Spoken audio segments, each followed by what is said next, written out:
Sushruta for NEET is now available on the Google Play Store. Try it out for free.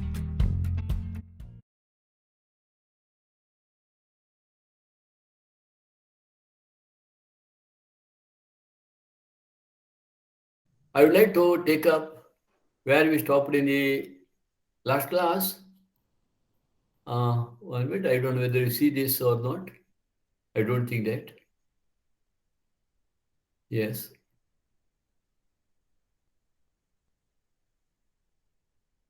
Yeah. Are you seeing this? Yes or no? Yes, sir. Yeah. Yeah.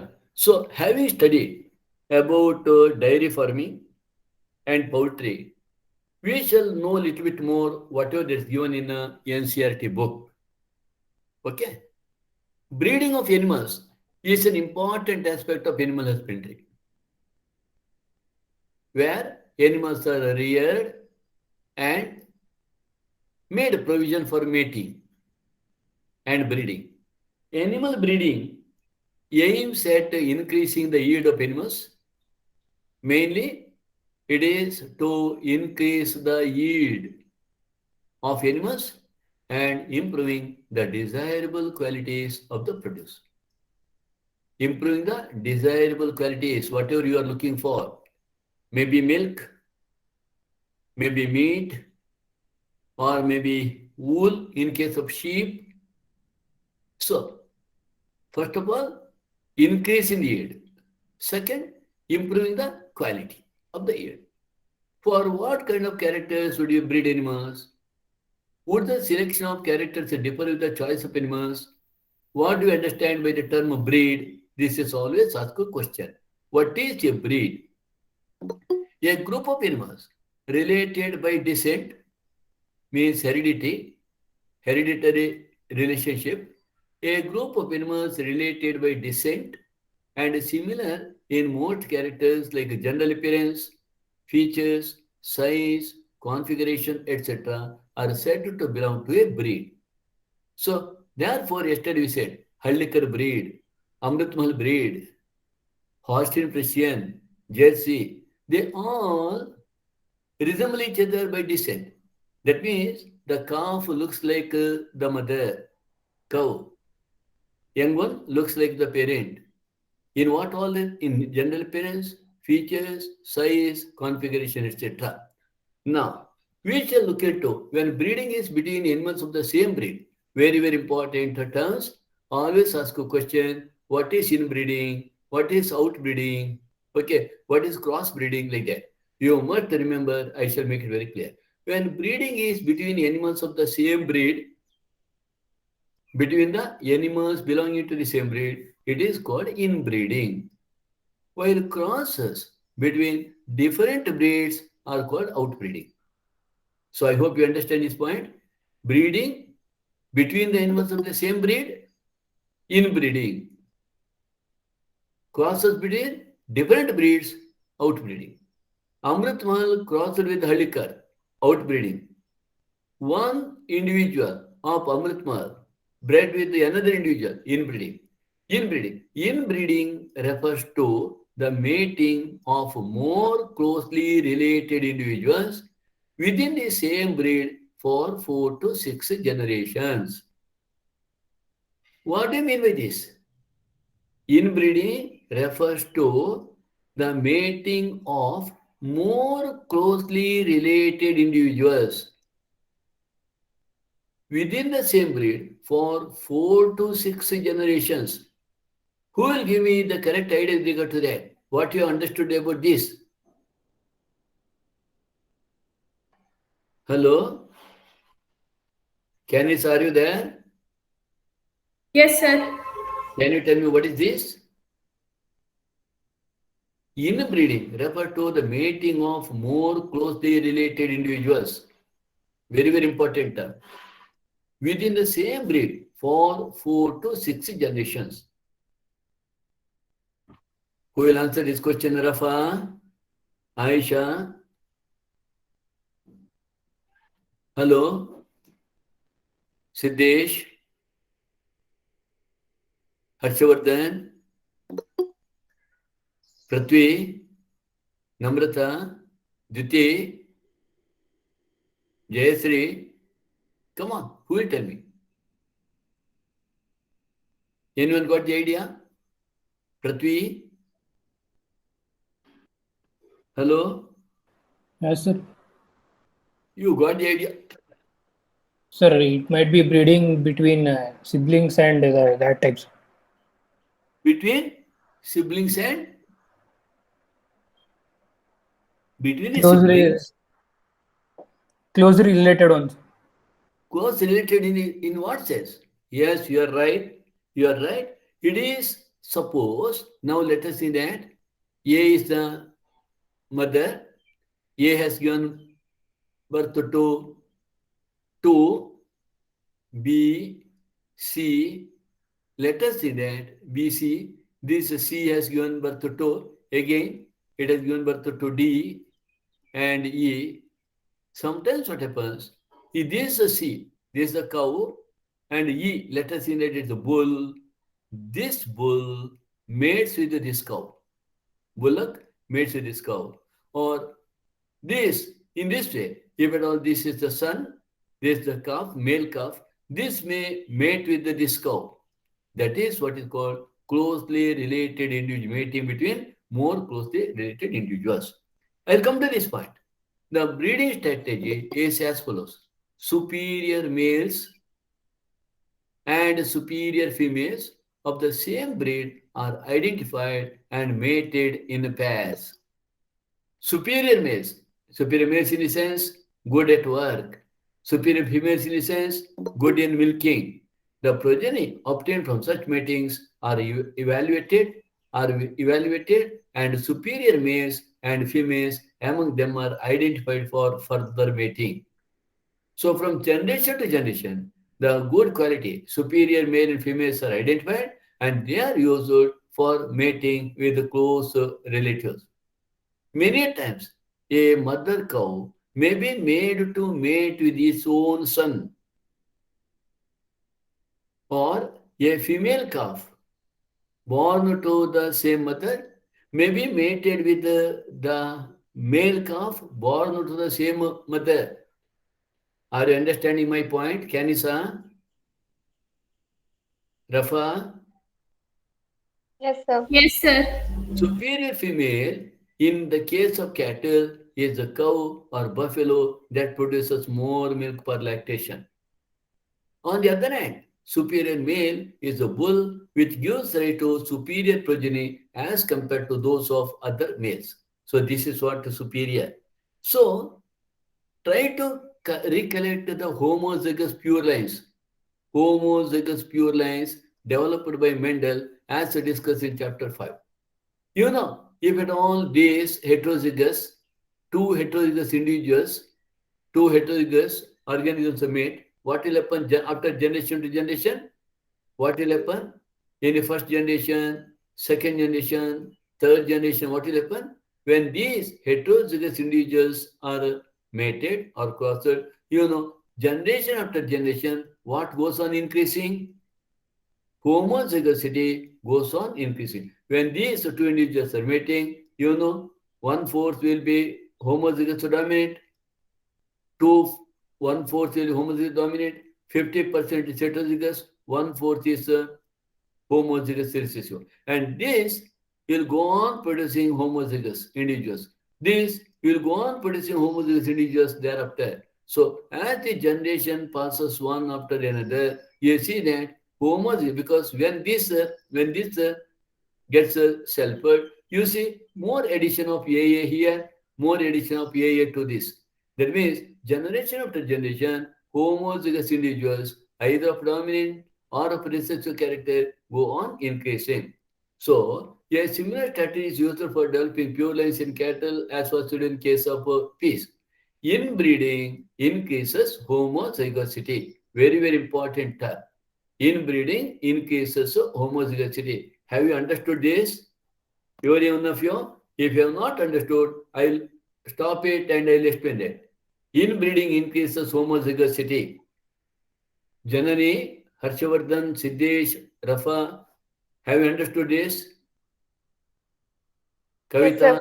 Lohit, Nadira, any one of you wanted me to Yes, explain sir. this again? Yes. You want? Come on. Did you say yes or you say no? Vismita? No, sir. Okay. No. So I think you don't require. Who said yes? No problem. If you want, I will explain that. Did anyone say yes? You want me to explain? Hello?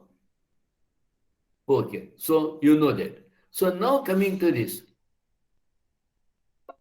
Right? Inbreeding increases homozygosity. That means generation after generation, homozygous to dominant or homozygous recessive individuals go on increasing because this homozygous individuals 100% produce homozygous individual. This homozygous recessive produces 100% homozygous recessive. And this heterozygous when they cross, they add to this homozygous to dominant group and also homozygous recessive group. Thus, inbreeding is necessary if you want to evolve a pure line. If you want to have homozygous dominant more and more, or if you want homozygous recessive to be more and more, yes, it is good. Thus, inbreeding is necessary if you want to evolve a pure line, homozygous with pure line in any animal. Inbreeding exposes harmful recessive genes. Suppose this recessive allele AA is harmful, inbreeding exposes harmful recessive genes that are eliminated by selection.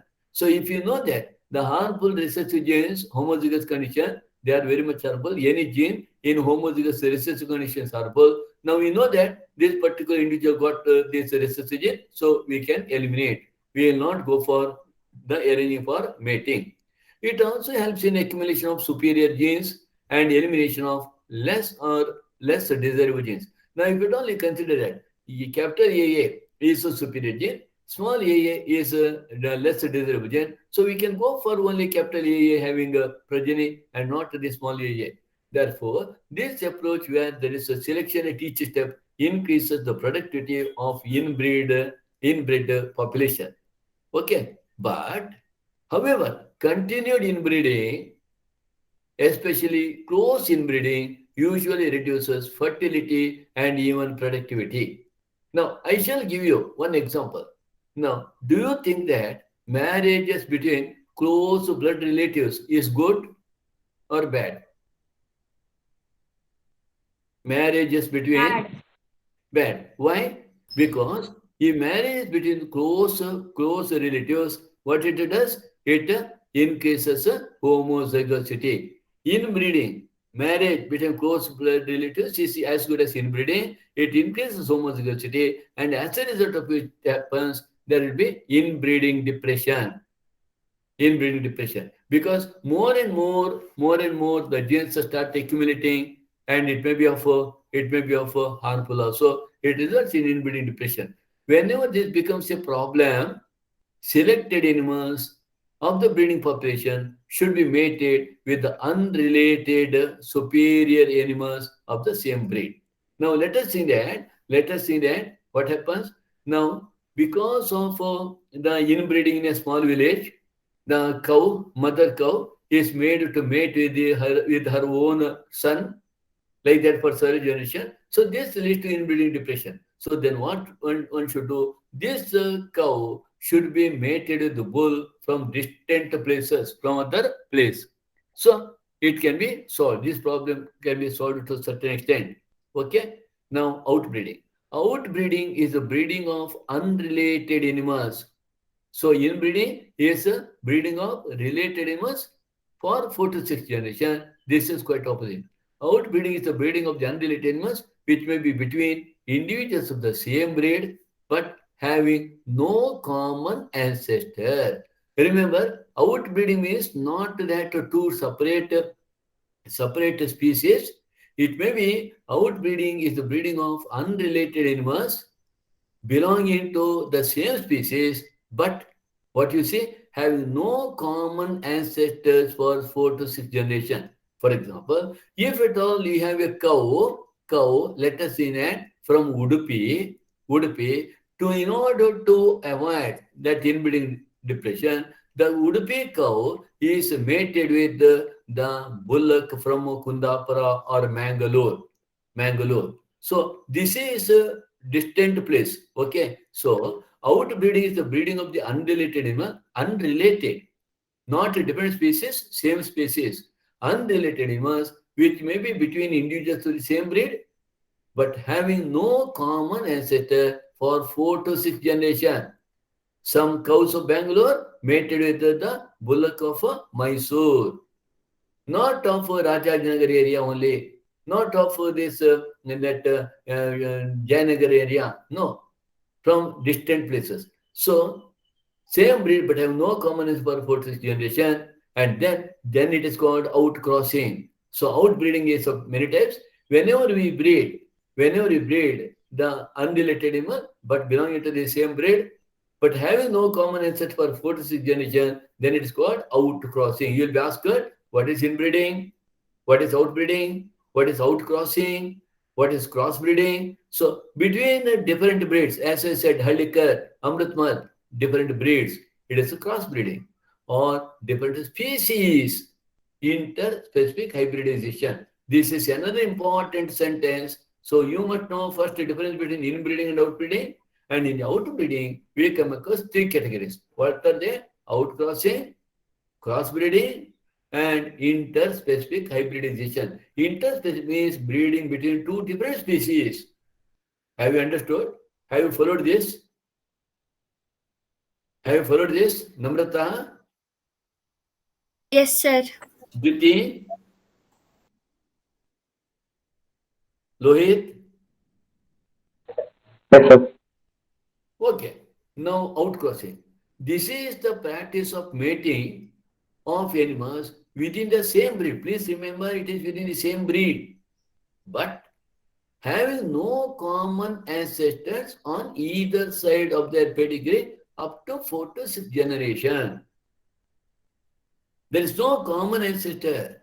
As I told you, from distant places, if at all you make any mating between individuals of the same breed, within 5 kilometers, chances are there that it is having one or the other generation relation.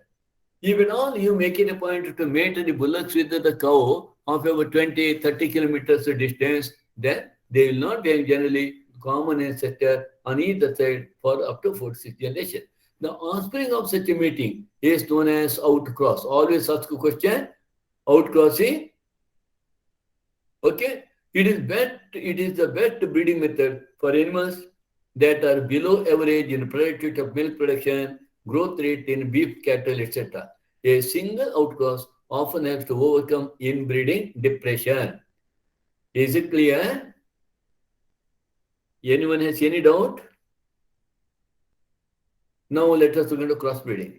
In this method, superior males of one breed are mated with the superior females of another breed.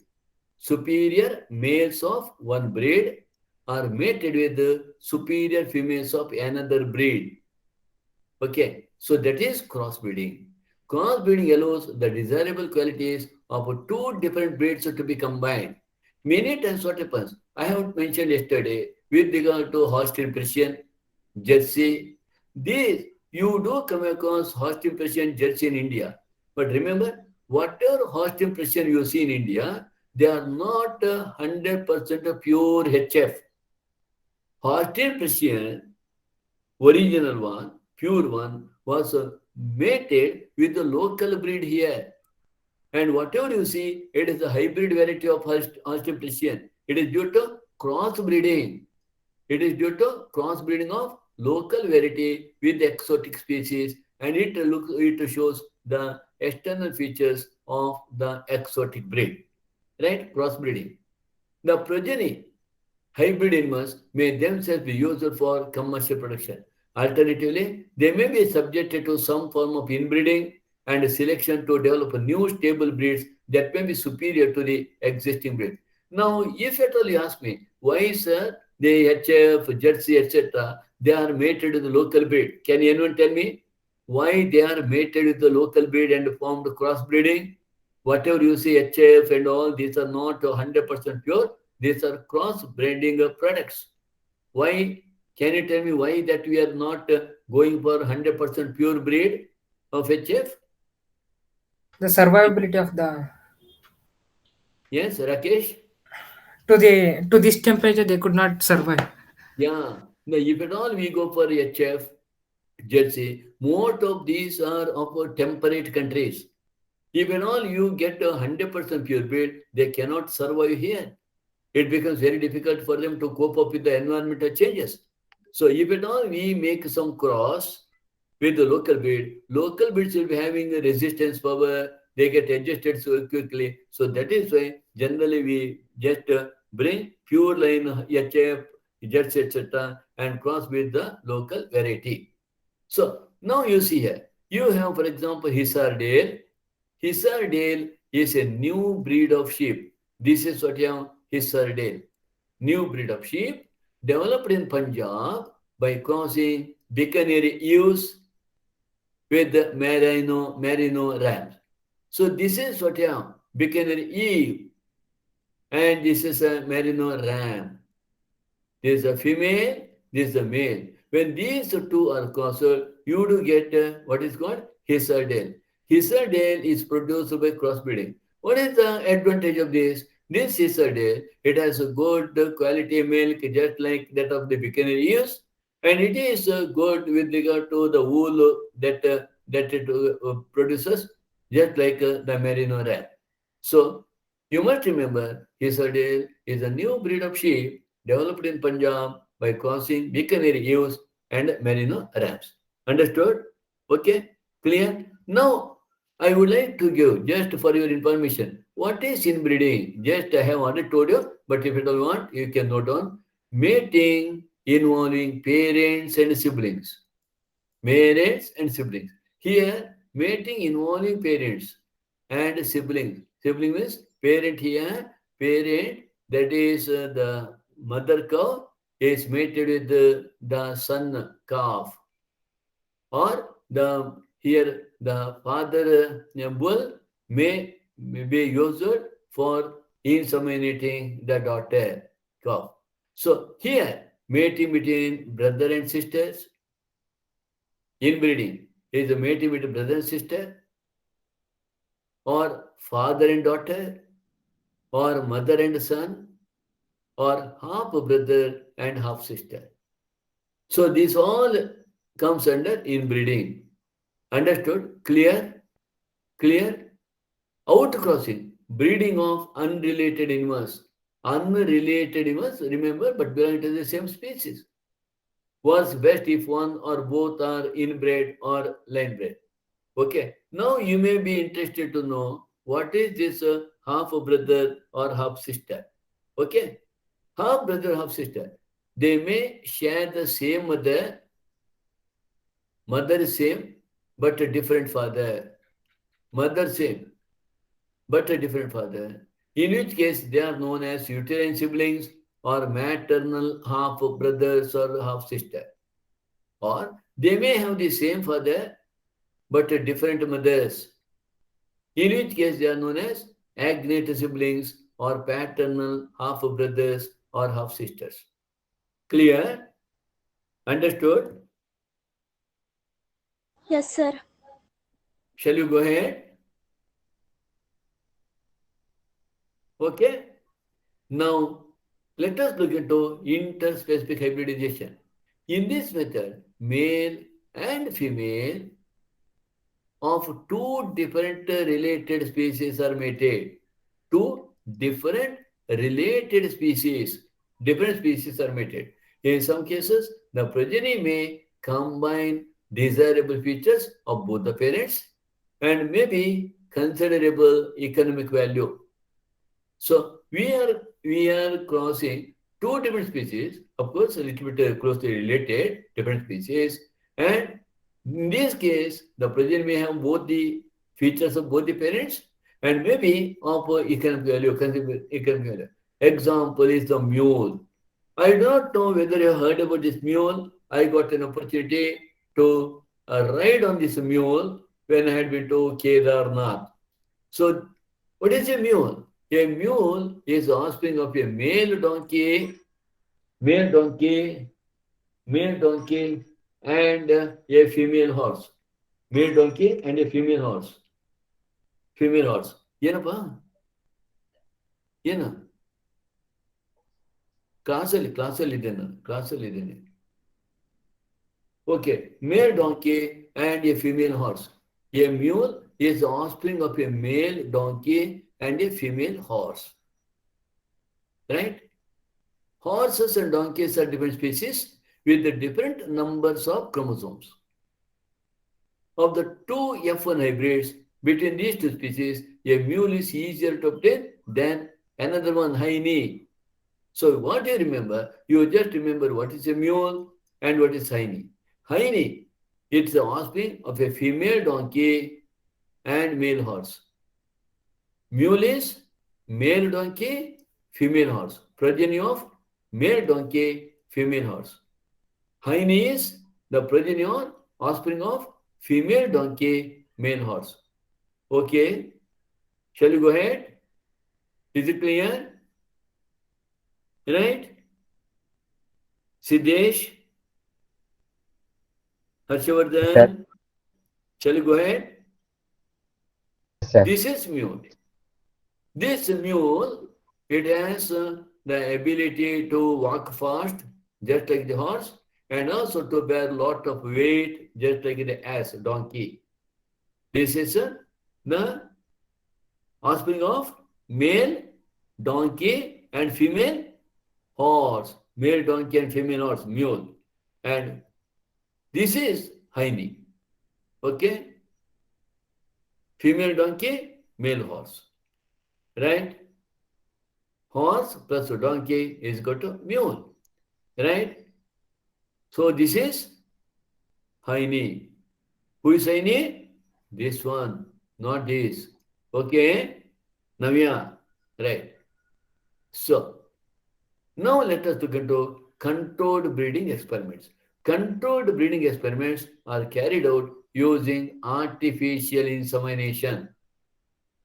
What is artificial insemination?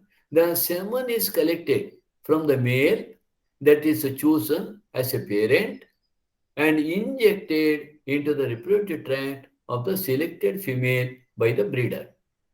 This is controlled breeding by artificial insemination technique. The semen may be used immediately or can be frozen and used at a later date. Frozen. Okay? It can also be transported in a frozen form to where the female is housed. You know where it is preserved? Frozen? How it is frozen? Any nice idea? In which gas? Hello? Do you know how the semen is frozen? At what degree? 196 degrees Celsius. 96. Plus or minus? Minus. Minus. Minus. Liquid If you nitrogen. pressure at 190 degree, Rakesh, Yes, sir. Minus. and is preserved in what? Liquid nitrogen. Who Nitrogen. said it? Who said it? Navya. Navya, liquid nitrogen, star of the day. In this way, desirable matings are carried. Artificial insemination helps us to overcome several problems of normal mating. Often, the success rate of crossing mature male and female animals is fairly low. Even though artificial insemination is carried out, success rate is fairly low. So what is done? To improve chances of successful production of hybrids, other means are also followed. What are the other means? Multiple ovulation embryo transfer technology. Multiple ovulation, not one ovum getting released. Number of ova gets released. Multiple ovulation embryo transfer technology, also abbreviated as MOET. MOET is one such program for herd improvement. In this method, a cow is administered hormones with FSH-like activity. FSH-like activity, hormone is administered to a cow. What happens? This hormone induces follicular maturation and superovulation. Not only one ovum gets released, number of ova gets released.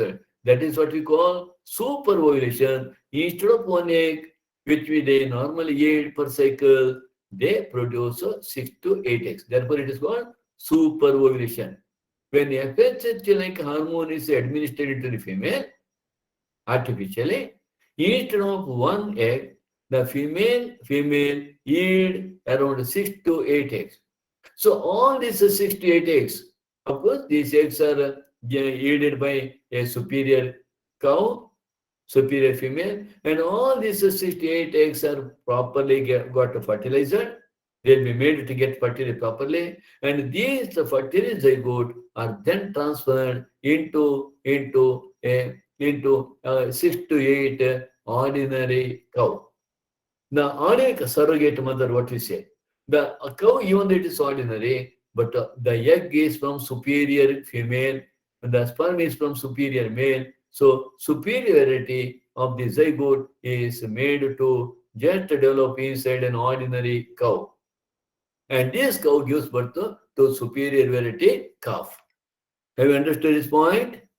The animal is either mated with an elite bull or artificially inseminated. What happened? First, FSH-like hormone is given.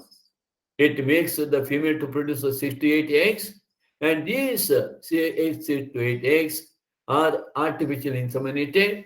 The 6 to 8 eggs may be there inside the body, and they are inseminated. The fertilized eggs at 8 to 32 cell stages are recovered non-surgically from the body of the female and transferred to surrogate mother.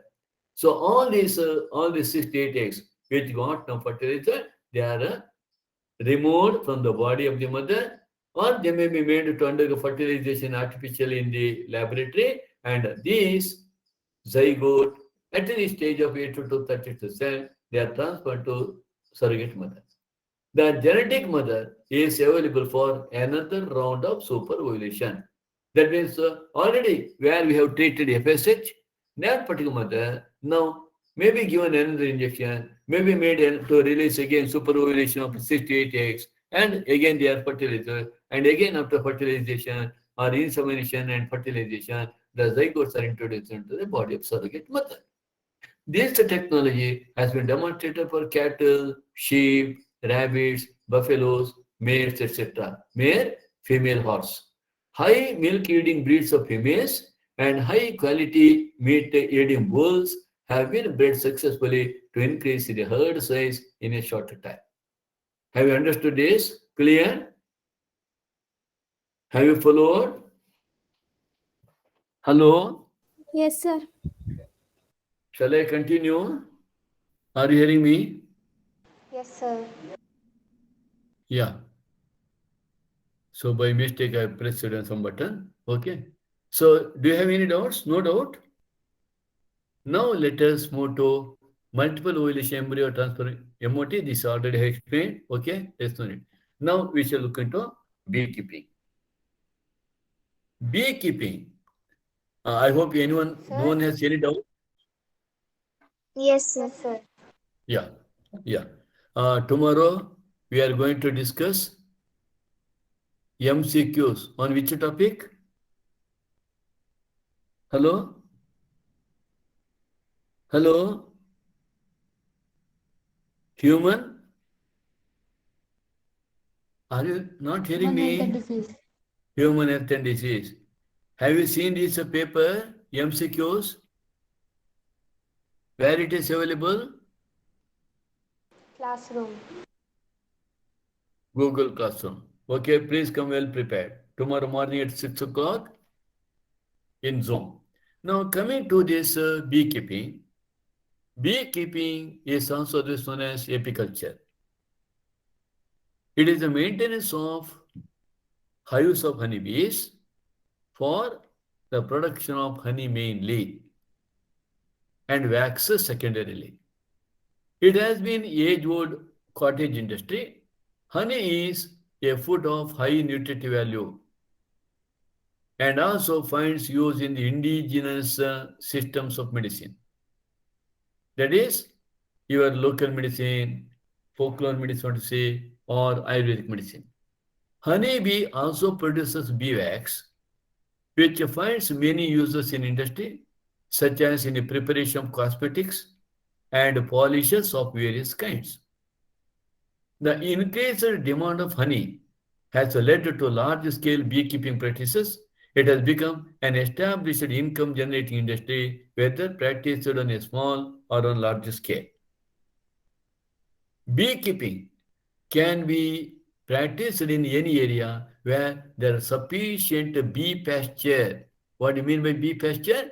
Bee pasture is any garden with a lot of flowers which are visited by the bees, of some wild shrubs, fruit orchards, cultivated crops. All these invite, attract bees.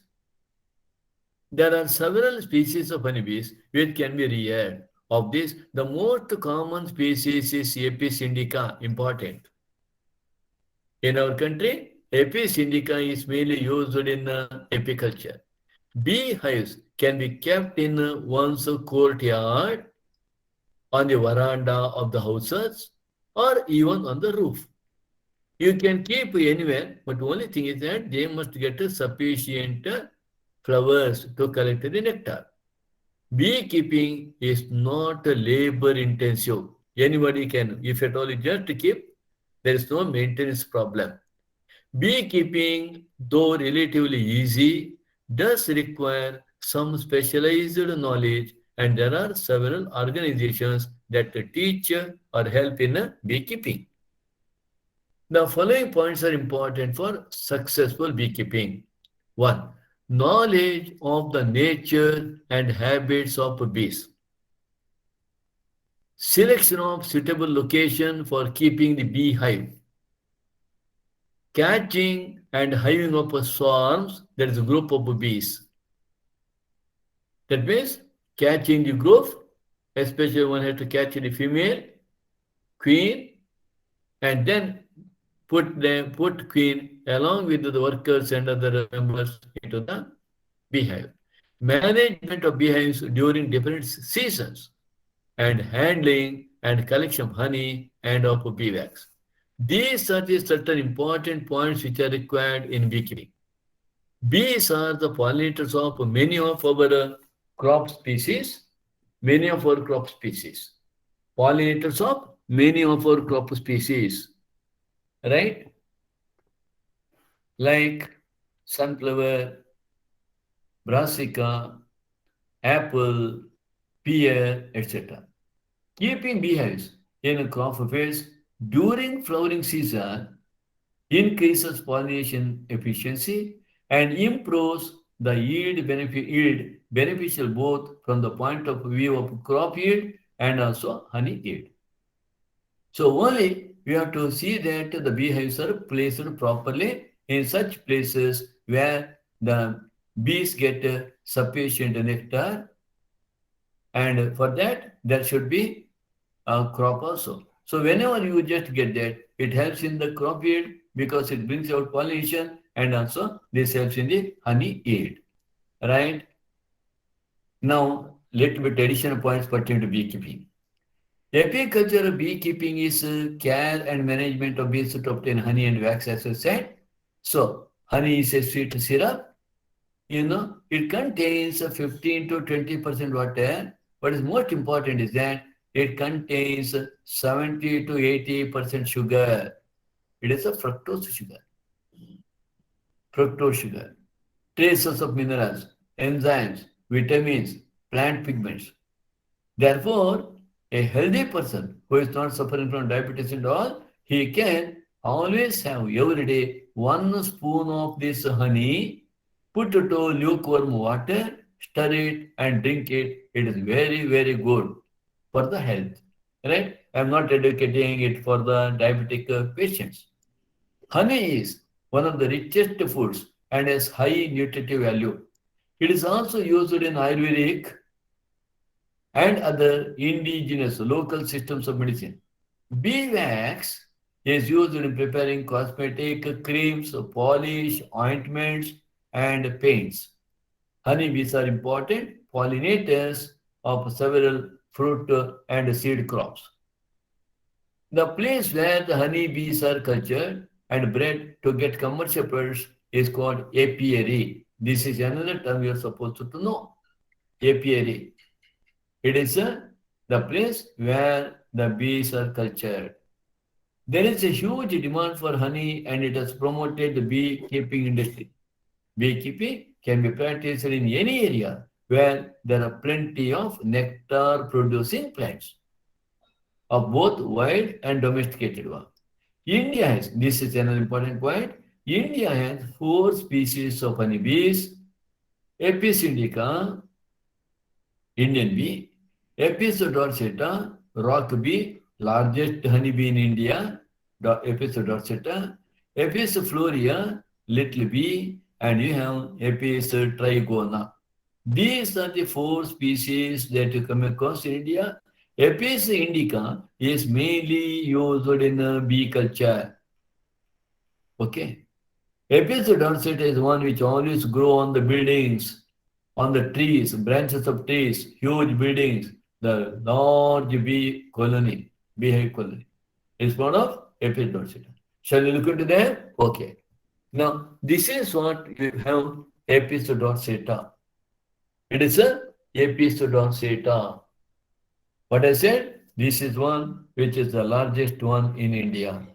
And always, I think you might have seen the beehive of this. This is Apis dorsata. I hope you might have seen this. Have you seen? Very big hive. It may contain to the extent of about 1 lakh individuals. Many times you come across in the big buildings on the roofs and all hanging down. Okay? Right? And this is Apis indica. Right? Most commonly used in bee culture. This is its beehive. Look at the structure, slightly different from what you have seen before. The structure of the beehive. And this is Apis florea. Apis florea is the smallest honeybee. And see that spherical shaped nest beehive, somewhat ball-like. Apis florea. By looking into the size, shape of the nest, you can say that this is the dorsata, or this is the florea, or this is indica, and you have another one, what is called Apis mellifera. Apis mellifera, they generally form nests in bushes or shrubs, okay, and rarely under caves of houses. Apis mellifera. This is what here, the beehive of Apis mellifera, right? Easily can make out these different species by the size or shape of the nest. This is what you must remember. All people who always keep these honeybees, maintain or go for apiculture, they always use this particular beehive, what is called Langstroth beehive. Please remember this name very well. Throughout the world, people use this particular hive for artificial apiculture or for rearing artificially the beehives. And this is more than your air-conditioned house. You know, down below here, what you have the alighting stand. In this particular alighting stand, the honeybees come, sits, and then they enter. They enter. And this is the one brood chamber. Remember, this is a brood chamber, sorry. This is a brood chamber, and in this brood chamber, queen is there. And queen always remains inside this brood chamber. She cannot come out. She is actually imprisoned there. She cannot come out. But through the upper part, the males can come, workers can come. I hope you know in honeybees, there are 3 individuals. A fertile female called queen, and all thousands and thousands of sterile females, workers. And there will be hundreds of fertile males called drones. So queen will be always restricted to this chamber, brood chamber, and workers and males can. And this is what is called extracting super.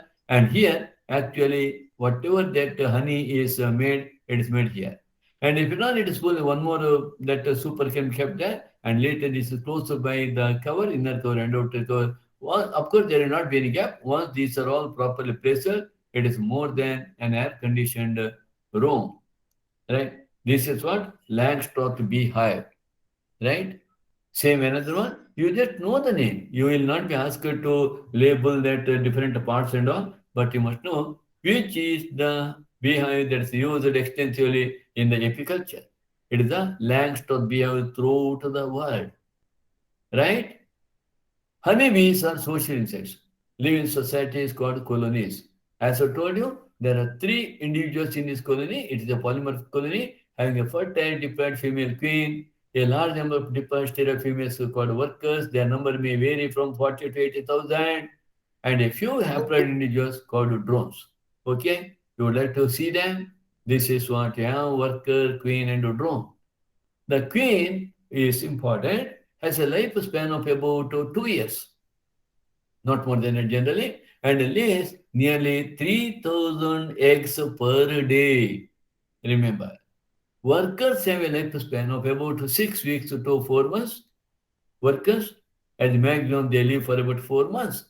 And generally, whenever the workers they go out to catch the get the food, they will be caught. Weak workers will be caught there and will be eaten by bee-eater bird. They are involved in construction and maintenance of hive. These workers. The main work of the worker is the construction and maintenance of hive, feeding the queen and larvae, foraging for nectar and pollen, guarding the hive. Quite interesting is the division of labor. Whenever the young worker comes out, emerges out, she will be given the work of maintenance of a hive and feeding the queen and larvae. When this worker grows, she will be given the work of guarding the hive, guarding the hive. When the worker grows further, she will be asked to go for foraging. So foraging is going for the search of the food.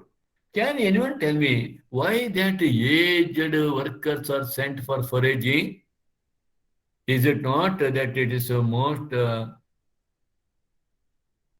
thankless, ill treatment of the aged workers? Hello, are you hearing me? Workers who are aged, they are always asked to go and get the nectar and pollen. Little bit stronger one asked to guard the hive. Little bit younger one are asked to take care of queen, larvae, and maintain the beehive. Hello, are you hearing me? Are you hearing me? Yes, sir. Yes, sir. Who will tell me what is the reason? Not interested to answer? They may Okay. be interested, sir. Pardon? They are experienced. Who is telling? Sarvottam. Sarvata, because you have answered, you have tried to answer, good. It is not that. The aged ones are sent out because whenever they go out, whenever these workers go out for the food, for foraging, for the collection of food, they are always coming across with a lot of enemies, predators. So even if at all the worker goes out for collection of the food, if at all they are eaten by some other predators, colony will not worry much. Why? Why they don't worry? Why that colony, why that queen will not worry much? Because they are aged, sir. Because they are aged. You know, if at all anyone who dies at the age of 20, who dies at the age of 60, who dies at the age of 90, what you will feel if at all a person dies at the age of 90? Rafa? Yes, sir. Rafa? That he was nearing death. Yeah, you may feel sad, but you know, it is inevitable. You know, it is the age for one to die. If at all someone dies at the age of 30, we feel bad.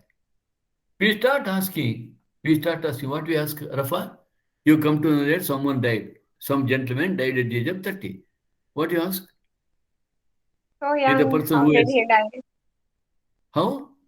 How did he die? Like he's so No, young he to died by die. accident. No, no, I say he died by accident. What is your next question? Uh, What what will be your next question? Hello, Rafa. yes, sir. Like Why you are laughing? Why you are laughing? You are he's laughing. young to die. Yeah, we'll say, sir. It was a sad news. Unfortunately, he was so My young my to die. my my my my my question is, Kanisa, bless you, Namrata, Jyoti. My question is that what is the next question? You come to net, he died. 30-year person died. What is the next question? Jyoti, Namrata, Sir, my reaction will be what? huh? I'll be shocked, sir. Who is telling this? Duty. Jyoti, I am asking what question is the next question? When did he die? How did he He die? died yesterday. Yeah, he died by accident. He is 30 years. What is the next question? Very young age he died, And sir. that is true. What is the next question? You come to net, he is 30, but you are not going to stop. Not yourself, someone. They are not going to stop. They are going to put one more question. What is that question? Like, is he married or does he have a family? That is what I wanted you to tell. You are reluctant to tell. Why you are interested whether he is married or not? Because he is of the age. Because, yes, okay. Who said it is? Rafa? Who said it? Yes, sir. Rafa. Huh? Rafa. I say yes, married. But you may ask some question. Does he have children? That is true again because we that is curiosity, na? It is there. Everyone is like that only. Yeah, we say that. Yes, we say children. But you are not going to stop with that. You are asking a little bit more question. What is that? What is that? How old his children is? How old are they? How old are they? See, all these just even will come to the small children. Then you come to the very small children. Then what will be your reaction? What will be your reaction? He'll be Papa, very sad. papa, sad. Is it? So, if at all the same thing happens to the person with the 70 to 80 or 90, even if at all someone says that, oh, he died and he lost, what is it? 80. Then you may not put any more question. Am I right? Am I right? Yes, sir. Yeah, because it is age to die. Okay, right. So here, the individuals which are going for aging, if they are old, even if at all they die, of course they die, they're sad. But it is not a great loss. But if at all the young one which guard the hive, the young one which take care of queen, the young one which help in maintenance by, if they die, it is a great loss. Okay. Now, the drones should do nothing useful to the colony but for mating with the virgin queen and transferring sperms. Please remember, males are looked after very well by the queen. Males are so lucky. They need not to do anything. Whenever queen demands, they have to mate with the queen. That's all. Otherwise, they are free. They need not do anything work. For most of them, this is unlikely because they live for about 5 weeks. The drones will do nothing useful to the colony but for mating with the virgin queen transferring in the sperms. But even that they do not get.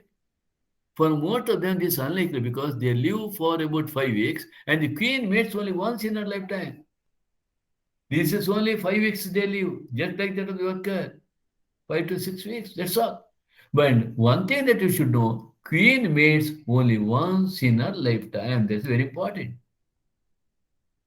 So, of course, I shall tell about this important that observation that later. Now, you know what is happening, whenever this is a little bit outside, but with the curiosity that is interesting, I'm telling, whenever the queen wants to increase the size of the beehive, because she wants some more members to be added to the colony, she orders these workers to construct a number of chambers. Workers, all these through pheromones.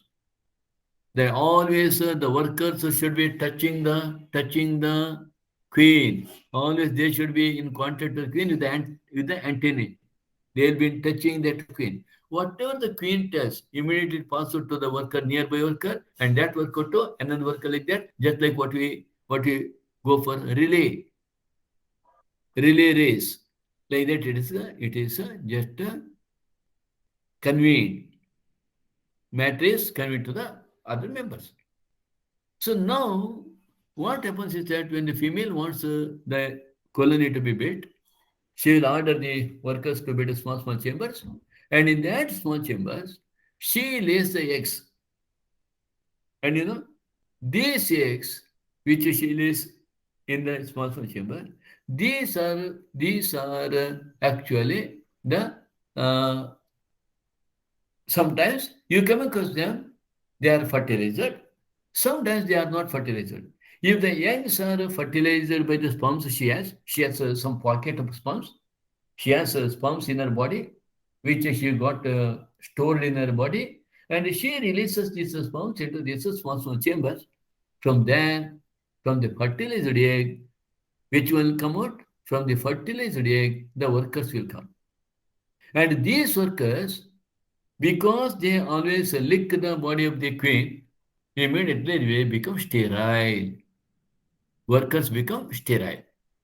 And thereafterwards, they have to do only the work of the colony. And whenever these young larvae hatch out from the larvae hatch out, caterpillar stage is there, and this larvae, when this caterpillar larva, they hatch out from the egg, queen orders the other workers, feed them with the ordinary food, what is called bee bread. Bee bread. They are all fed with the bee bread. This bee bread is nothing but just nectar. Okay, this is how the females are brought up. When the queen wants some young queens to develop, she asks these workers, yes, construct the chambers. Yes, madam. All the workers construct big chambers, not so small chambers, big rooms.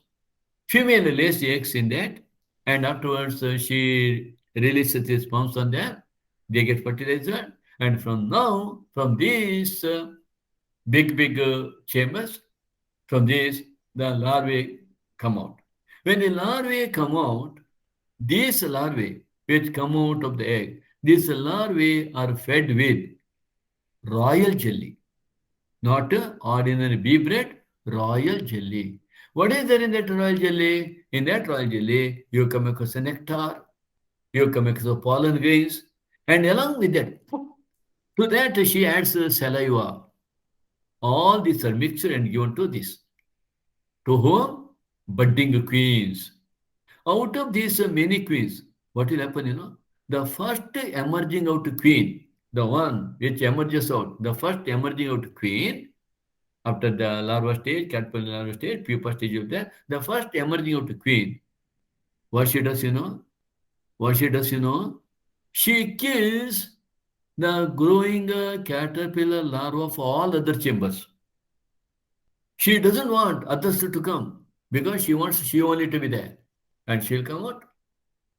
Okay, princess. She'll come out now. And she'll be there. Look it up very well. One day, she goes out. She goes out of the colony. When she goes out of the colony, she mates with the male. When she goes out, she mates with the males. She mates with the dozens of males. She mates. All the males whom is sperm, she gets them stored. The male, which has already mated with the budding queen, immediately they die.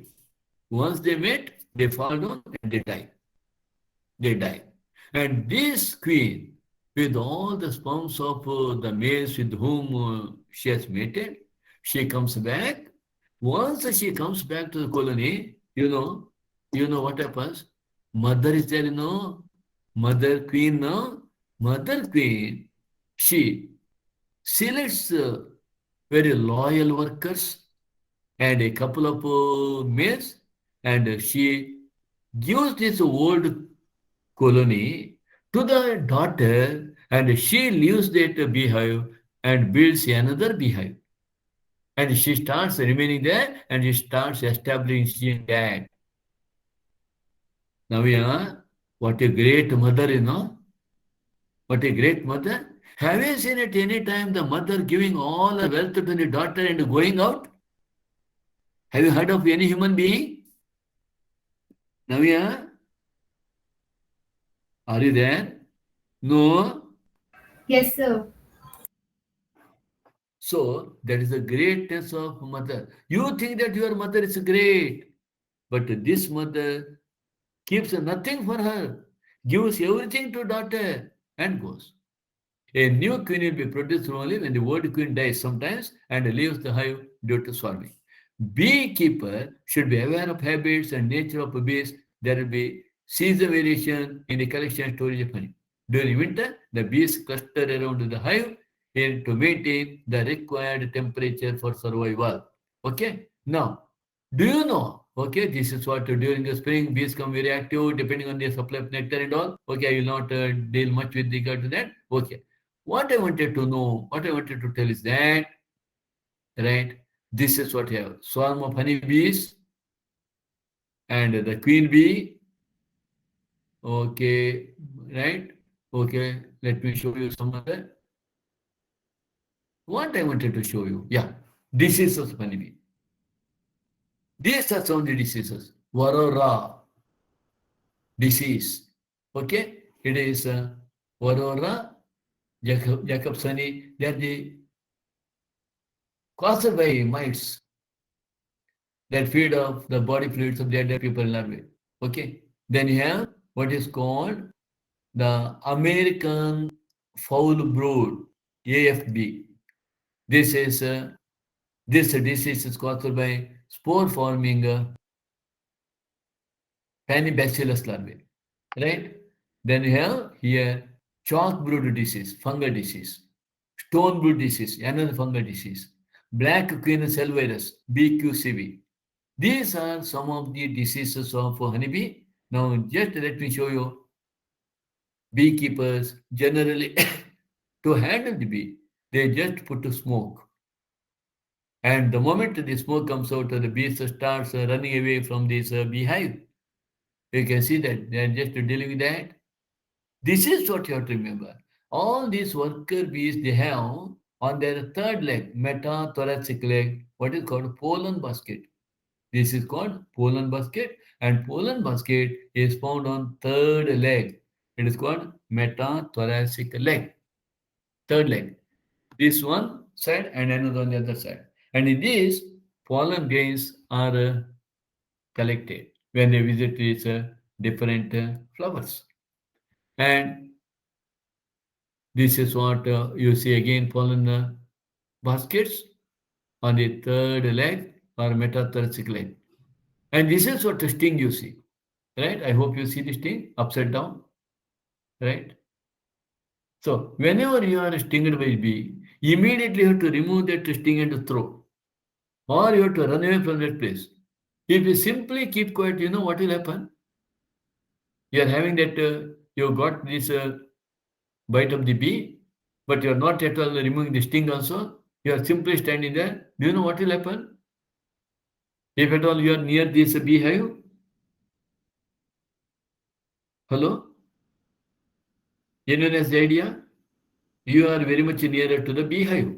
You got a bite by one of the honey bees, and you have the sting on your body. Any idea, Vishmita? Yes, sir. What happens? Don't know, sir. If you stay there, you will invite another hundreds of honeybees there. The moment you are bitten by honeybee, immediately you must remove that sting and throw, or you must run away from that place. There are incidences where, by the attack of honeybees, small children getting killed in places like Lal Bagh, Kabban Park in Bangalore. Okay? So it is always dangerous to have the honey sting attached to the body for a longer time. And this is what sting you have. See, the lips, swollen lips, because of the sting of the honeybee. Right? Propolis, this is one thing. Propolis is a resin from from trees brought by bees to fill spaces in hive and as a sanitizing agent. Quite interesting. I have told you that the beehive may contain to the extent of 80,000 to 1 lakh members. Now the question is that if at all by chance the beehive gets damaged, they use this resin, what you call propolis resin, produced by the plant, produced by the trees, to seal that damaged part. And also, when 80,000, 1 lakh people are there, they produce what is called uric acid as the excreted material. And this uric acid crystal which are produced, so they are actually properly packed with this. So they do, propolis are used as a sanitizing agent. You may really wonder if it will say, these insects and all, they keep their nest so clean. We have to learn from them. They pack all this excretory material and throw away, and they don't allow the nest to become dirty. That much of care they have, but we don't have. Okay, now this is what I have, sealing wax. Once the honey is say produced, they are sealed with the wax. They are not at all made to fall down. This is wax comb. And this is what you see. They construct a small nest and large nest, I said. These are all the small nests, whatever they have for the ordinary workers. And you see here, this is what a little bit large chamber for the females and also for the males. Even when the males are to be formed, the queen gives the same order, construct big chambers, and she lays the eggs without fertilization, and from that unfertilized eggs, the males come, and males are also treated with the royal jelly. Royal jelly. They're all treated with very good food. For royal jelly, the male and also that of the queen, budding queens, princess, they're all treated with the royal jelly, but not to the workers.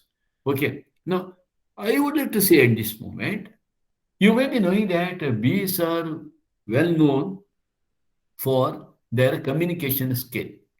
What do you see that? Whenever the bees come across food, immediately they communicate it to the other members, and all the members they rush in the same direction and they collect the food. Do you know how they do? How the bees communicate to the other members with the availability of the food? Come on, anyone knows about that? Come on. Hello? Have you heard about that? No? No?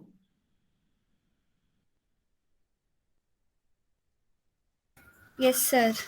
What do you know? What do you know? They do Hello? some dance, sir. Huh? Huh? Who said it? Who said it? Namrata, sir. Namrata. Namrata. You are the dancer. Okay. What a dance it is? Do you know? Very good. Star of the day. What a dance it is? Hello? What a dance it is? Any idea? Namrata? No, sir. No? Very well. Okay.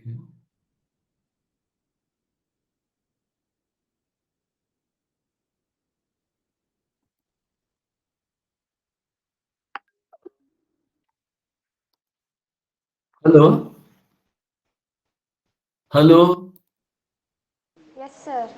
Yeah, you are hearing me, but I'm missing you. I don't know where I have gone.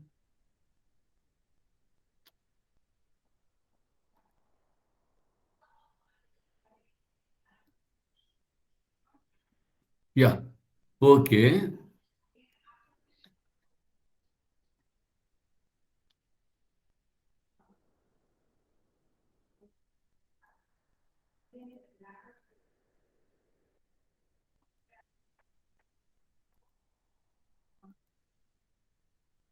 Can you see this?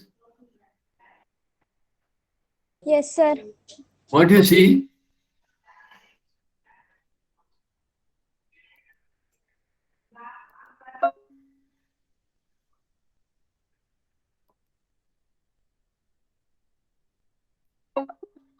Are you seeing this?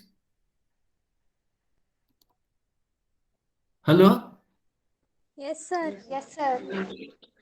Are you seeing? Fascinating abilities, among them being able to Are you seeing my communicate by screen? forming a unique dance. It Yes, informs sir. where a newly Yes or discovered no? food source is located. Yes, sir. Every cycle of this waggle dance roughly describes the shape of the figure 8. Let's rewind and look in more detail. The bee only waggles on a part of its route, Okay. the straight run, indicated here by the waved line.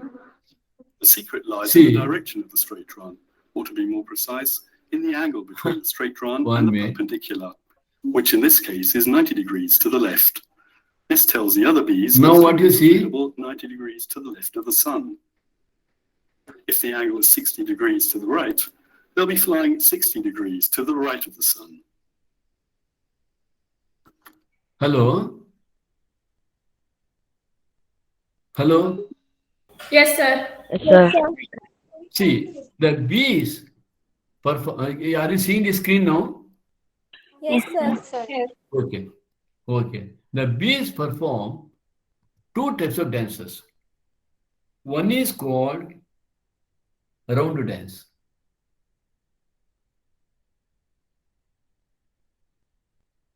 And another one is waggle dance. Waggle dance. Whenever the food is present within 100 meters, they perform a round dance, complete circle. When the circle gets completed, again they perform another round. When it is completed, one more round. So in this way, repeatedly they come round, they put circle, and this is what is a round dance. When it is performed, When food is near 100 meter. if the food is within 100 meters. On the other hand, if the food is beyond 100 meters, they just complete half circle, okay? Then move in a straight line, then again complete another half circle. And this is what is called waggle dance. So they start here, and when they move straight, they just twist their abdomen.